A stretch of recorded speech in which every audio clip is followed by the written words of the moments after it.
Hello, everyone. I'd like to welcome you back to the next, basically, episode in this fabulous series about the problems, or as we called it, the many problems of the Quran, focusing on external evidence, specifically dealing with manuscripts and specifically early Quranic manuscripts.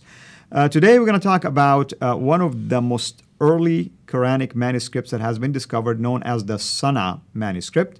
And in there, there are a number of issues that began to emerge, and a number of scholars basically studied it. And my dear friend here, Dr. Jay Smith, is going to present to us some of those findings by these scholars and why it is important for our Muslim people to pay close attention to these issues. Welcome, dear Dr. Jay, and turn it over to you to tell us a little bit about this Sana manuscript. Maybe you can give us a little bit quick background about it.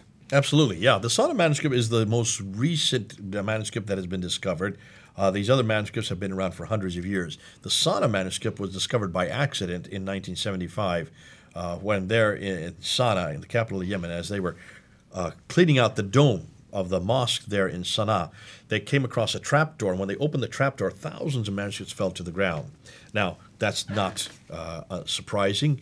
Manuscripts are always kept up in domes. Whenever they start to deteriorate, they don't destroy them; they just hide them up in the domes, and they forget about them. And these were forgotten. And there was nothing a great find until when they looked through the manuscripts that had fallen to the ground. A number of them they couldn't read. The reason they couldn't read is what we were talking about in earlier episodes.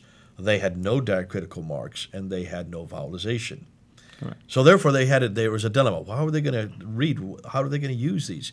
But they also knew that these had to be very early manuscripts, because they did know, at least there in Sana, that the earliest manuscript did not have diacritical marks. So these sets, about 3 or 4 of the ones, well, more than that, but the biggest ones, were certainly much earlier than anything else they'd come across. And so in 1981, the Yemeni government flew down 3 German scholars from Saarland University in Saarbrücken, Western Germany, considered to be 3 of the best in the world on archaic Arabic script. They were flown down to look at these manuscripts, and they immediately took pictures of them because they realized we're dealing with very archaic texts, possibly the oldest ever to be found. As they were discussing it, from what I understand, what I've been told, as they're discussing it, some of those overheard what they were saying, and the Yemeni government quickly confiscated their microfilms.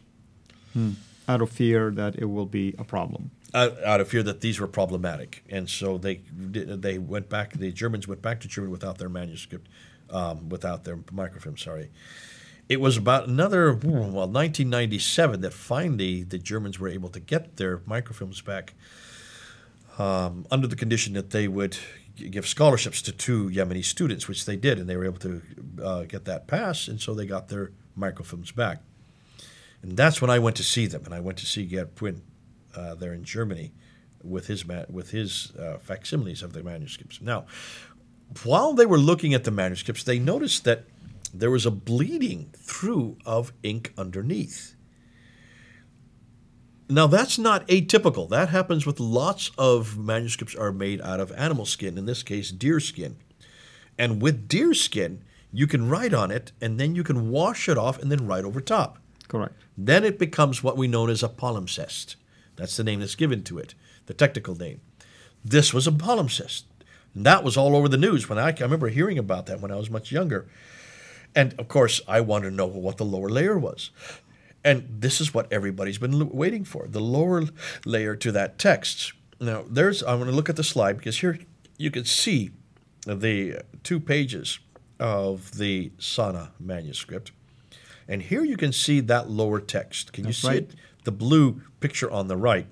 The lower text underneath is faded, but we're looking at it using ultraviolet light. Correct. And with ultraviolet light, you can pull the 2 scripts apart and then compare them one with the other.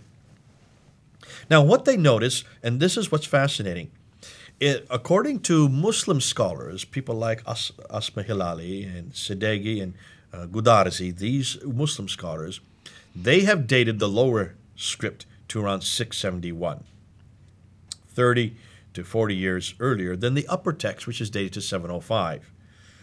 Now, how they came to their conclusions, I don't know. Until this day, I don't know how you could ever come to conclusions. And let us tell people why you're concerned about that, because obviously you have to date the ink to be able to tell that, because they're Absolutely. both written in the same parchment. Because the parchment you can date, the only thing you ever do date is the parchment, because you date the carbon reduction and that means you can only date the age of the animal, skin basically, once the animal dies. Once it dies, it starts to deteriorate, and of course the carbon deterioration is what you measure. It's very inexact. That's right. And when the Birmingham manuscript came out in 2015, the dates they gave for that using carbon dating, we're going to get to that later in another episode, was 568 to 645. Well, that's a huge amount of dates. That's over 70 years difference. And that's the same thing with this. You can even the dating the parchment or the vellum is so inexact. How in the world were they able to come to this conclusion? To this day, no one's ever answered that. Because you can't date ink, and the reason why you can't date ink is that ink is a multiplicity of different liquids. You mix them up, and you get it from different parts of the world, and you mix them up, and you get these ointments and these different types of oils and pigments from many different parts of the world, all of which are corrupt the final ink. It's so corrupted, there's no way you can come up with any date. So that's why they don't date ink for that reason. Correct. Now, because of that, it was fascinating to see what Asma Hilali did. And Asma Hilali came out with her book, and her book was she came out with her book in just last year. And if you look at the slide that we have there is a picture of her book there on the right, the Sana Palimpsest. So it's only been out a few months.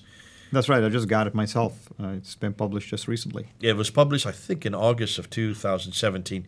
I got it about 3 or 4 months ago, and I read it through, and immediately I saw that there were problems. Asma Hilali is a Muslim, and so in some ways she was constricted by the need to make sure that she didn't go outside of the classical narrative.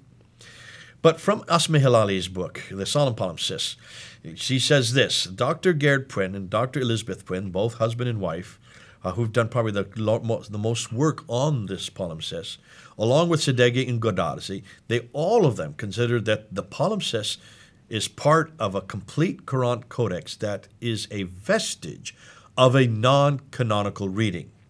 Now, unpack that means we've now got here a text. The undertext we cannot find any parallels to it. Correct. It is really unique. It is one of a kind. Sadeghi and Godazi and Elizabeth Puyn believe that the lower text constitutes in itself documentary evidence of a non-canonical Quran. That's a huge statement. We're talking about another Quran that is different than all the others and then different from the canon.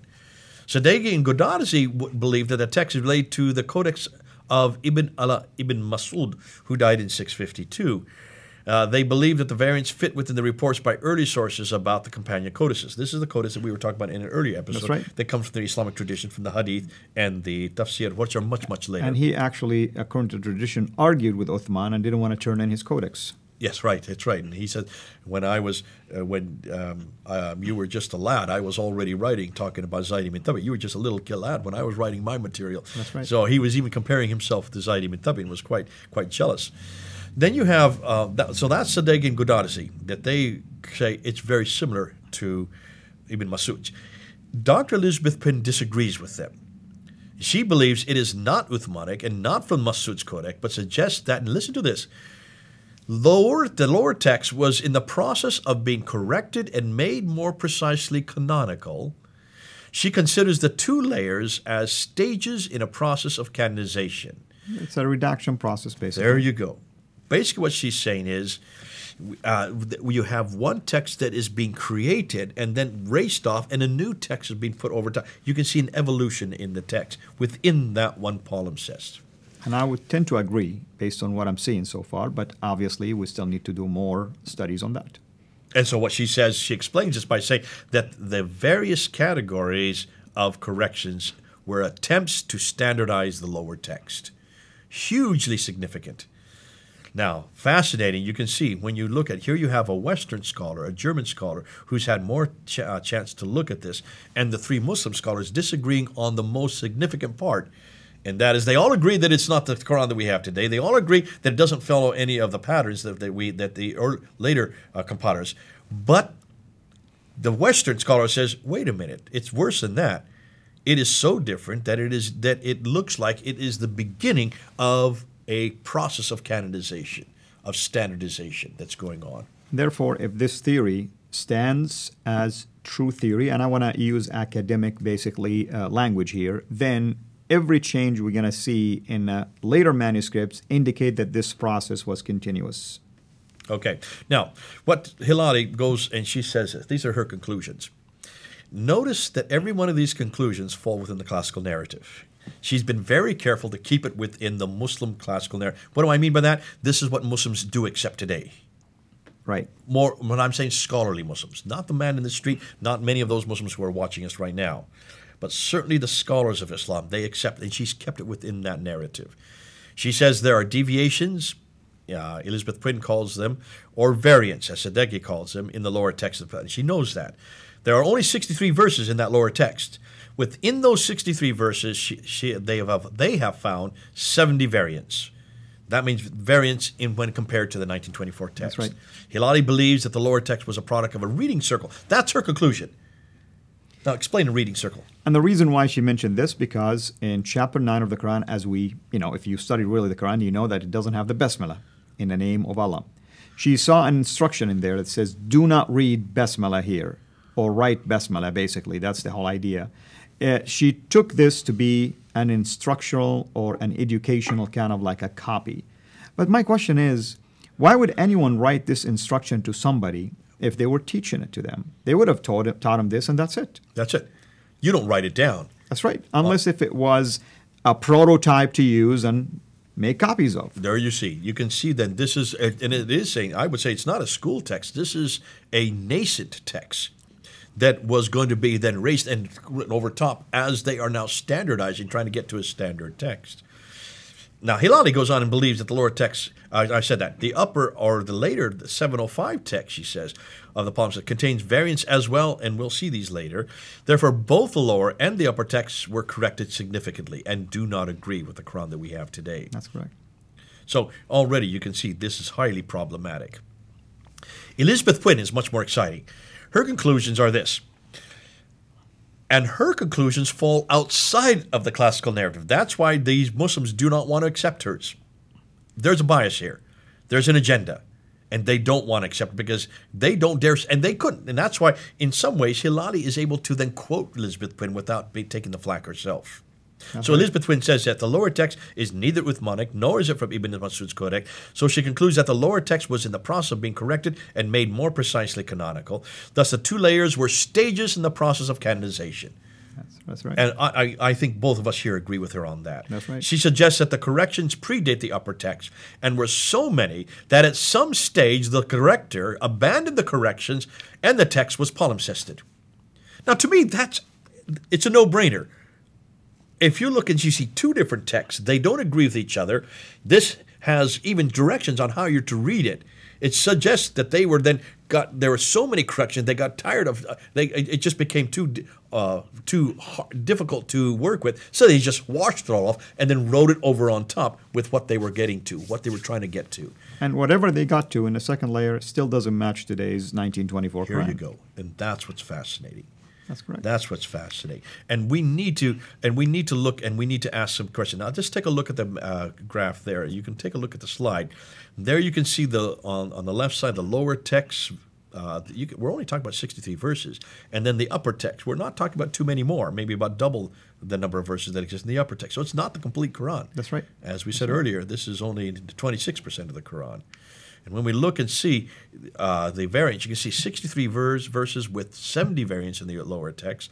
Verbs and nouns are left out. Articles are different. Participles are different. Conjunctions are differences. There are preposition differences.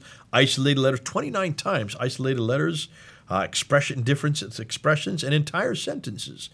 So let's just take a look at just a few of these. We don't have time to go through them all in depth, but here's Surah 2, Ayah 88.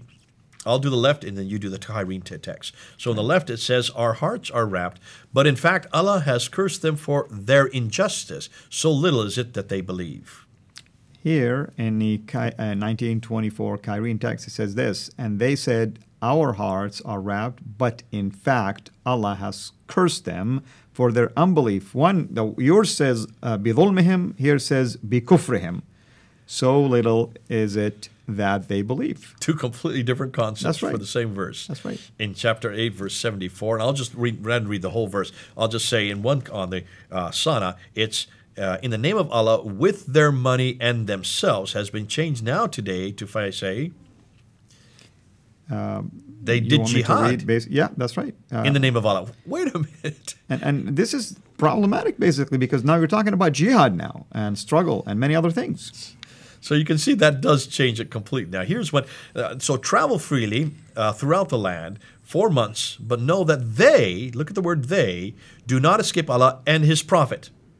Okay? And His Prophet in the Sana. Now look in the Kyrene text. Just you cannot escape Allah. You cannot escape Allah. And His Prophet has been taken out. So there you can see where they've actually reduced it. And I'm going to tell you why this is important, by the way. Because that would have been probably said when the Prophet was alive. Now the Prophet is not alive. Why do you need it there? So you need to take it out. Okay. So the theology continues. Okay. Here you have chapter 9, verse 9. They have exchanged the sign of Allah and their oath for a small price and averted from the way of Allah. Now that it is taken out, take a look at what they've done. They've exchanged, go ahead. The signs of Allah for a small price and averted, basically, people from His way. So they've taken out and their oath completely and just put for a small price. That's right. 9:13, and why don't you fight a people who broke their oaths, and they were the first to start the aggression, and they intended to drive out the Prophet. Now take a look at how they have changed it and flipped it around for the 1924 Kyrene text. Will you not fight a people who broke their oath and they intended to drive out the Prophet, and they were the first to start aggression? There you go. Complete change around. And one is, why don't you? And the other one is, will you not? That's right. Completely, it's even more of a question. Surah 9, verse 17, coming on down. For these are those whose deeds fell in this world, in the next, has been changed to. For those, their deeds fell worthless. Worthless. You can see that changes it completely. And now in the last stage, now here's what's going to go opposite from what you said.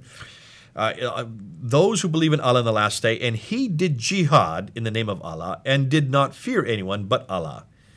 Now that has been changed with just basically perform the salat, prayer, and give zakat, and fear none but Allah. There is no jihad whatsoever. What happened to jihad? Completely thrown out.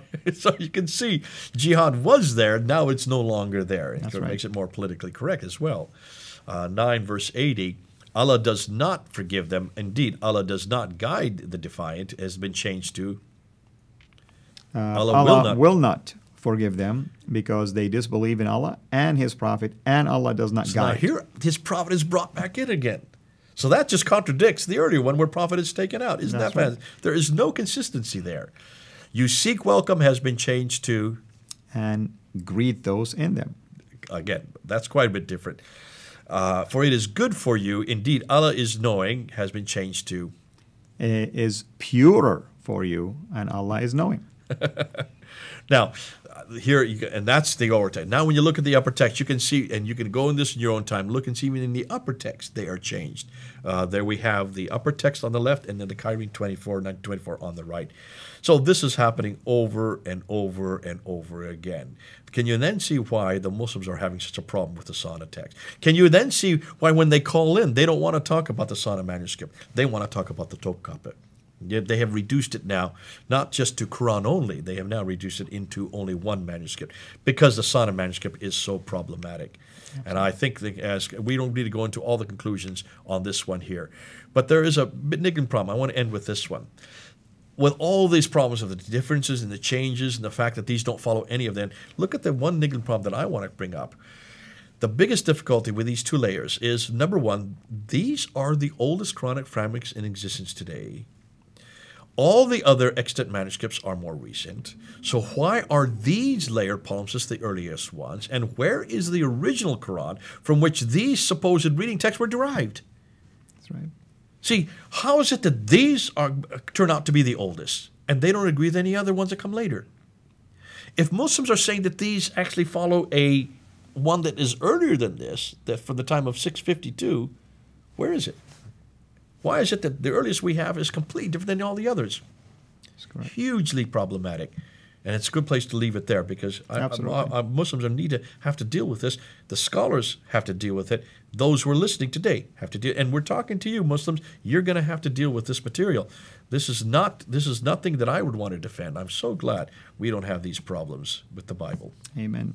So, brother, thank you so much. And next time we are going to talk about the carbon dating that you've heard Dr. J mention numerous times. And then we'll try to help you now to begin to understand at a deeper level why it is going to be a problem when it comes to the early Quranic manuscripts. Until we meet again, have a blessed day. Thanks for watching. Make sure to like and subscribe so that you don't miss future videos. And please consider becoming a patron on patreon.com/Sierra International.